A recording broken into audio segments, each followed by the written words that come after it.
Bienvenue dans cette vidéo introductive sur les déchets électroniques et leur impact sur la santé des femmes. Tout d'abord, commençons par définir les déchets électroniques.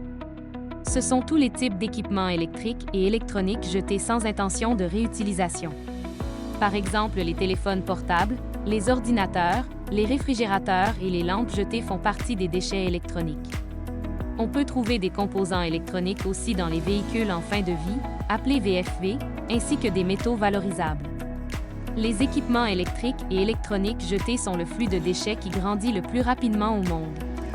Le monde a produit en 2019 53,6 millions de tonnes de déchets électroniques, un chiffre qui risque d'atteindre les 74 millions de tonnes en 2030, soit une augmentation de 40%. D'après le rapport du Moniteur mondial des déchets électroniques, sur le continent africain, 2,9 millions de tonnes d'équipements électriques et électroniques ont été jetés sans intention de réutilisation en 2019. De plus, le continent reçoit des importations d'équipements usagés en provenance de l'Europe et des États-Unis, de manière légale ou illégale. Ces importations sont réutilisées dans le pays, ou sont parfois trop usagées et deviennent directement des déchets. Ils vont ensuite être traités dans les pays en très grande majorité par le secteur informel. En effet, ils représentent une opportunité de travail et de revenus pour de nombreux hommes et femmes qui vont traiter informellement ces déchets. Ceux-ci sont collectés, de porte à porte ou dans des décharges. Les réparateurs et les rénovateurs essaient de prolonger la durée de vie des équipements électriques et électroniques pour les revendre.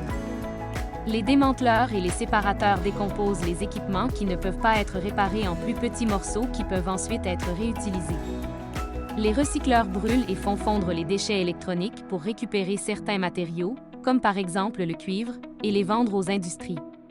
Enfin, les rebuts de tous ces traitements sont incinérés ou mis en décharge. Ces différentes étapes sont prises en charge par des travailleurs et travailleuses avec peu de moyens techniques et financiers, qui agissent manuellement et la plupart du temps sans équipement de protection.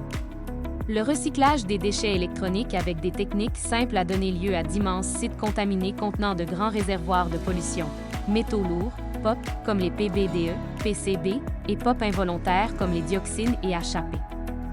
Les déchets électroniques sont composés de plusieurs matériaux qui comportent à leur tour des substances hautement toxiques, mobiles et persistantes dans l'environnement. Par exemple, on retrouve des métaux lourds comme le mercure ou le plomb, des polluants organiques persistants, appelés POP, et entre eux, des retardateurs de flammes comme les polybromodiphényléthaires, appelés PBDE.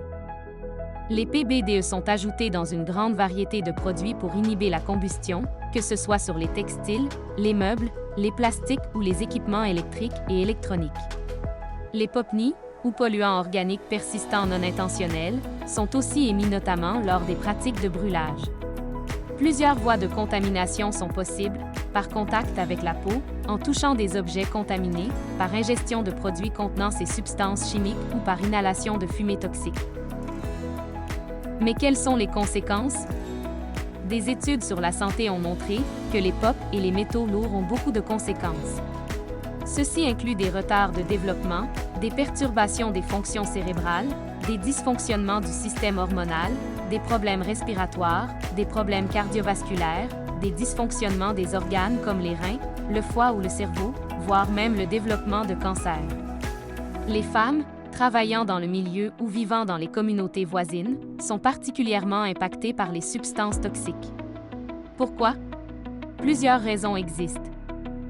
Certaines de ces substances chimiques, comme les POP, s'accumulent dans les tissus adipeux du corps humain. Naturellement, les femmes ont plus de tissus adipeux que les hommes. Les femmes accumulent dans leur corps plus que les hommes les substances chimiques, à une exposition égale. Certains métaux lourds comme le cadmium peuvent causer le cancer du sein. Les femmes ont plus de chances de développer un cancer du cerveau ou poumon exposés à certains POP. Les PBDE peuvent perturber le cycle menstruel, augmenter les difficultés lors de la conception d'un enfant ou modifier la forme des organes génitaux. La présence de plomb dans l'utérus peut causer les destructions des glandes utérines et une réduction de la taille de l'utérus. Ces produits présentent aussi un autre problème, ils peuvent passer dans le sang et dans le lait maternel. La santé des femmes enceintes, allaitantes ou en âge de procréer est donc particulièrement importante car elle a un impact aussi sur les nourrissons et les fœtus. Les substances chimiques s'accumulent donc en très grande quantité dans le corps de ces derniers, car ils sont le sommet de la chaîne alimentaire. Cependant, l'allaitement reste l'option la plus saine pour les nourrissons, comparée à d'autres alternatives comme le lait en poudre. Les avantages du lait maternel pour la santé des bébés sont bien plus importants, surtout dans des zones où l'eau filtrée n'est pas disponible. Des solutions existent pour empêcher la contamination des femmes qui travaillent dans les déchets électroniques. Arrêtons les pratiques de brûlage. Mettons en place de meilleures pratiques. Par exemple, couper avec un cutter le plastique entourant les câbles, méthode appelée de dénudage. Utilisez les bons outils afin d'éviter de briser des composants contenant des substances chimiques pouvant se libérer dans l'environnement. Évitez d'exercer les activités près d'une source d'eau et séparez les liquides contaminés de ceux non contaminés. Pour éviter les incendies, les déchets inflammables doivent être stockés correctement dans un endroit séparé et bien ventilé.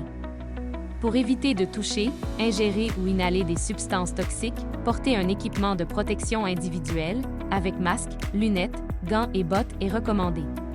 Se laver les mains après le travail est aussi important. Par ces pratiques, nous baissons les risques de contamination de l'environnement et protégeons notre santé. Informons les travailleuses et donnons-leur la possibilité de protéger leur santé et celle de leurs enfants.